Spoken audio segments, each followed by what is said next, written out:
മരണപ്പെട്ടു പോയ ഒരാൾ ഖബറിൽ നിന്ന് എഴുന്നേറ്റ് വന്നാൽ എന്തായിരിക്കും അവസ്ഥ എന്ന് നിങ്ങൾ ചിന്തിച്ചിട്ടുണ്ടോ? നാനാദിക്കുകളിൽ നിന്നുള്ള ആളുകൾ അദ്ദേഹത്തിൻ്റെ അടുക്കലേക്ക് ഒഴുകിയെത്തും. ഒരുപാട് ചോദ്യങ്ങൾ അദ്ദേഹത്തോട് ചോദിക്കും. നമുക്ക് തന്നെ എത്ര ചോദ്യങ്ങൾ ചോദിക്കാനുണ്ടാവും. ഖബറിലെ ശിക്ഷയെക്കുറിച്ച്, ഖബറിലെ രക്ഷയെക്കുറിച്ച്, സ്വർഗത്തെക്കുറിച്ച്, നരകത്തെക്കുറിച്ച്, മലക്കുകളെക്കുറിച്ച് എണ്ണിയാൽ തീരാത്ത ചോദ്യങ്ങൾ നമ്മൾ അദ്ദേഹത്തോട് ചോദിച്ചു കൊണ്ടേയിരിക്കും. ഖബറിൽ അദ്ദേഹം കണ്ട കാഴ്ചകൾ എന്തൊക്കെയാണ്?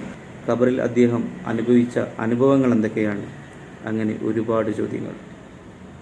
എന്നാൽ സ്വർഗത്തെക്കുറിച്ചും നരകത്തെക്കുറിച്ചും രക്ഷയെക്കുറിച്ചും ശിക്ഷയെക്കുറിച്ചും എല്ലാം പറഞ്ഞു തന്ന ഒരു കിതാബ് നമുക്കുണ്ട്. അതാണ് മഹത്തായ പരിശുദ്ധ ഖുർആൻ. ദിവസവും അതൊന്ന് എടുത്ത് പാരായണം ചെയ്യാൻ നമ്മൾ എത്രമാത്രം അലസന്മാരാണ്. പരിശുദ്ധ റമളാൻ വരെ കാത്തിരിക്കേണ്ട ആവശ്യമില്ല. ദിവസവും നിങ്ങൾക്ക് കഴിയുന്ന രീതിയിൽ ഖുർആൻ പാരായണം ചെയ്യാൻ ശ്രമിക്കുക. അല്ലാഹു തൗഫീഖ് ചെയ്യട്ടെ.